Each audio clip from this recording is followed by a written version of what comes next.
começo da ansiedade é o fim da fé, e o começo da verdadeira fé é o fim da ansiedade. Nascido em 27 de setembro de 1805, na Alemanha, George Miller foi um grande homem de Deus que se tornou modelo e exemplo por sua fé, ousadia e disposição em obedecer. Miller tinha sua completa confiança no Senhor. Ele é considerado um gigante da fé. Sua infância e juventude nem sempre foram um retrato das boas atitudes cristãs. Bebia, jogava, vivia extravagantemente, não pagava os hotéis luxuosos em que se hospedava e foi até parar na cadeia por um mês. Seu pai o estimulou a estudar divindade na Universidade de Halle, já que isso serviria para dar uma vida cômoda para George, e foi assim que começou a estudar em um seminário teológico. Embora fosse um estudante religioso, não tinha conhecimento algum do significado da salvação, pois ainda continuava a sua vida pecaminosa. Ainda que tivesse desejos em seu coração de se transformar, seus esforços para esse fim repetidamente falhavam. Quando estudava na universidade, foi convidado para ir a uma reunião de oração de 8 estudantes. Ali ele aceitou a Cristo. Seu grande amor por Deus encheu seu coração.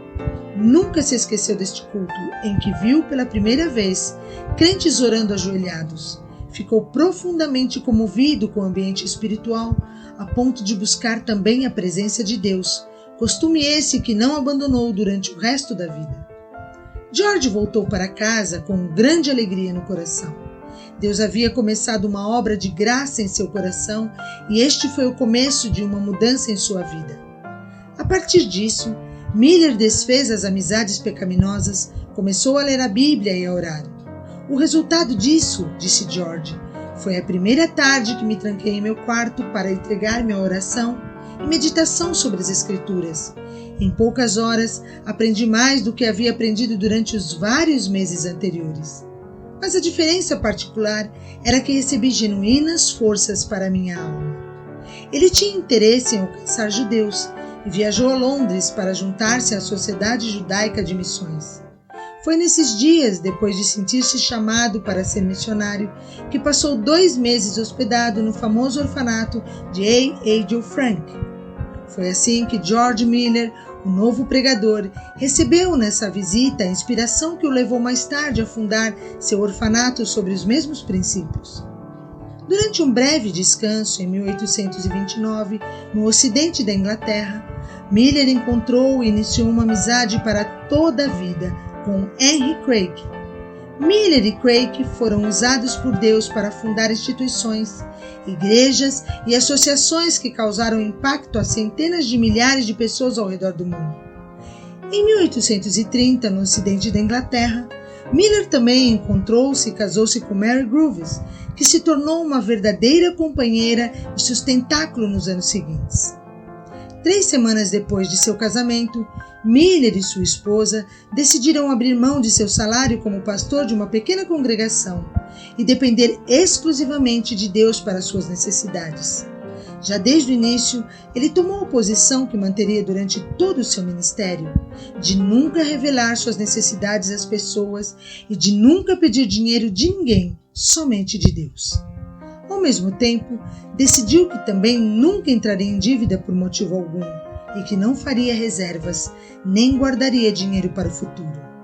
George Miller achava quase impossível ajuntar e guardar dinheiro para qualquer imprevisto e não ir direto a Deus. Assim o crente confia no dinheiro em caixa, em vez de confiar em Deus, dizia ele. Durante os anos que se seguiram, Miller começou a desenvolver convicções sobre oração e fé, que proporcionaram a base para poderosas demonstrações da provisão de Deus em sua vida. Além de trabalhar com Henry Craig na Capela Bethesda, uma moderna igreja situada no coração de Bristol, Miller começou a sentir preocupação pelas massas de crianças órfãs abandonadas que estavam em toda parte na Inglaterra do século XIX. Em 1834, com Craig, ele fundou o Instituto do Conhecimento Bíblico para a Pátria Estrangeiro, que continua até hoje. Durante a vida de Miller, o Instituto proporcionou educação para muitos milhares de crianças e adultos que, de outro modo, não poderiam ter ido à escola. Distribuiu milhares de Novos Testamentos, Bíblias e folhetos evangelísticos em muitas línguas. Enviou o equivalente moderno de muitos milhões de dólares para missionários nacionais e estrangeiros. Durante um período de 2 anos, Miller quase sustentou sozinho Hudson Taylor e 30 de seus colegas missionários na China. As maiores obras pelas quais Miller é lembrado e deve ser guardado na memória, que além de ter sido um líder de igreja por excelência, são os orfanatos. Nestes e em todo o seu trabalho, Mary Groves Miller manteve-se firme ao seu lado. George não foi reconhecido como um homem de fé por ter feito milagres, nem por ter estado à beira da morte pelo Evangelho, mas por ter construído abrigos para crianças órfãs na Inglaterra. Ele e sua esposa, no ano de 1836, estabeleceram em sua própria casa uma espécie de albergue para 30 meninas. Milhares de pais morreram na epidemia de cólera de 1834. Os poucos medicamentos e conhecimentos médicos precários, condições sociais ruins e leis trabalhistas infames multiplicavam os órfãos. Essas crianças infelizes tentavam sobreviver nas ruas, esmolando e até mesmo realizando furtos, ou eram obrigadas a submeter-se às péssimas condições das oficinas de trabalho. Charles Dickens, famoso autor de livros desta época, disse que os órfãos eram desprezados por todos e ninguém se compadecia deles. Em 1835, Miller colocou seu plano diante da igreja de Bethesda. Imediatamente a congregação se uniu para sustentar o empreendimento. Dali em diante, Bethesda e seu círculo crescente de igrejas permaneceram inteiramente com Miller no cuidado dos órfãos. No começo, eles alugaram casas para as crianças e muitos crentes de Bethesda trabalhavam por tempo parcial ou integral nos orfanatos. A obra continuou crescendo a ponto de ser necessário construir um edifício distinto, terminado em 1849, com capacidade para 300 meninos e meninas. 21 anos depois, cerca de 2.000 crianças estavam hospedadas em uns 5 lares deste tipo. A obra de Miller foi prova da providência de Deus, suprindo em todo momento. Muitas vezes, carecendo de alimentos para dar às crianças, recebia apenas horas antes doações anônimas para as mesmas. Nestes lares, as crianças recebiam uma boa educação, alimentação e vestimenta, levando consigo Bíblias quando partiam de lá. Miller fez de sua rotina de estudo e leitura da Bíblia seu prazer diário. Ele tinha o costume de ler a palavra ajoelhado. Ele era um voraz leitor das Escrituras Sagradas. Leu-a mais de 200 vezes, sendo 100 vezes ajoelhado. Perto da data de sua morte, perguntado por um repórter o que gostaria de fazer, ainda ele, de joelhos, respondeu: ler mais a Bíblia, pois ainda não conheço suficientemente a excelência de Cristo. E enquanto lia, anotava suas petições e súplicas para ter certeza de que elas seriam respondidas. Durante os 70 anos em que se dedicou totalmente a servir ao Senhor, sua fé e suas convicções eram constantemente colocadas em prova. Um exemplo marcante de seu testemunho de fé ocorreu em um dia em que todos os órfãos sentaram-se à mesa para tomar o café da manhã. Porém, todos os copos e pratos estavam vazios. Não havia pão e nem leite para o café da manhã. Neste dia, Miller calmamente rendeu graças ao Senhor pela refeição que iriam fazer. Quando ele terminou a oração, ouviu alguém bater à porta. Era um vendedor de leite que havia quebrado a roda de seu carro em frente ao orfanato e, para o leite não perder, decidiu doá-lo aos órfãos. Pouco tempo depois, outro carro chegou ao orfanato. Era o motorista de uma padaria de luxo da cidade que disse que a fornalha de pães daquele dia não havia saído com o aspecto que estavam acostumados. Por isso, o dono da padaria decidiu não oferecer esses pães à sua freguesia e resolveu doá-los aos órfãos. O Salmo 68:5 era a base de sua fé. Pai de órfãos e juiz de viúvas é Deus no seu lugar santo. Miller acreditava que se Deus era o pai dos órfãos, ele cuidaria deles. O papel de Miller era apenas de lembrar o Senhor das necessidades dos órfãos, pois era certo que ele supriria todas elas. As garotas e os rapazes órfãos eram treinados em vários ofícios. A cada órfão era assegurado um emprego antes de deixar as casas. O Miller pagaria o salário de aprendiz deles ao patrão, que os ensinaria uma profissão. Cada órfão saía com um jogo completo de roupas. Miller sofreu várias oposições a seu trabalho durante esse período, onde se fazia necessário mais orfanatos, mas continuou firme em sua fé no Pai dos órfãos.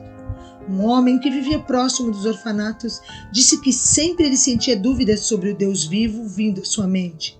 Ele se levantava e olhava através da noite para as muitas janelas acesas em Ashlendale, brilhando na escuridão como estrelas no céu. Havia um imposto sobre janelas grandes quando Miller construiu os orfanatos, mas ele disse: "Nós confiaremos em Deus para o dinheiro do imposto. Deixem as crianças ter luz e ar." Miller havia se casado 2 vezes, com Mary Grooves quando ele tinha 25 anos. Mary lhe deu 4 filhos. 2 eram natimortos.